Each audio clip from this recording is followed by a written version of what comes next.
অতি দুৰ্ভাগ্যজনক বিষয়। আমি আচলতে কাকো কষ্ট দিয়া মানসিকতা নাই। নৱবৰ্ষৰ দ্বিতীয় দিনটোতে আমি আচলতে এনেধৰণে পথবোধ কৰিবলগীয়া কাৰ্যসূচী গ্ৰহণ কৰিবলগীয়া কাৰ্যসূচী আচলতে সিদ্ধান্ত গ্ৰহণ কৰিছোঁ।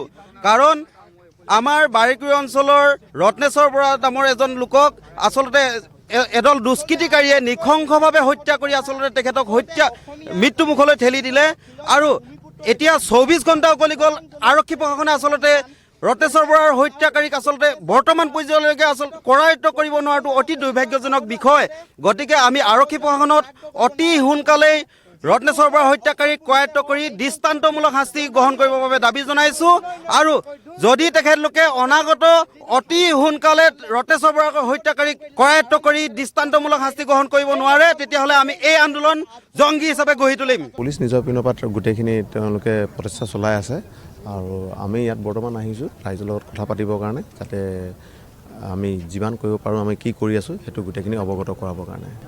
নহয়, যেতিয়া আমি খবৰটো পালোঁ যোৱাকালি 4টাত ঘটনাটো হৈছে বুলি প্ৰথমে তেনেকুৱা কথাটো ওলালে, তাৰপিছত কিন্তু আমি খবৰ পাওঁতে অকণমান দেৰি হৈ গ'ল।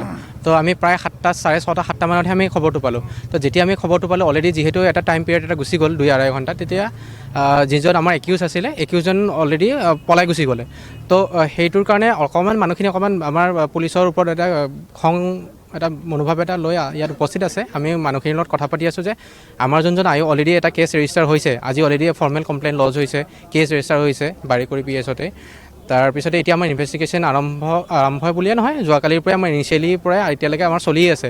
তো এতিয়া আমি ৰিচেণ্ট ফেজত কি বুলি ক'ম আপোনালোকক যে যিজন আমাৰ অলৰেডি তেওঁক একিউজনক ধৰিবৰ কাৰণে পিছত লাগি আছে। আৰু মই আশাবাদী আমি খুব কম সময়ৰ ভিতৰতে আমি তেওঁক কৰায়ত্ব কৰিবলৈ সক্ষম হ'ম।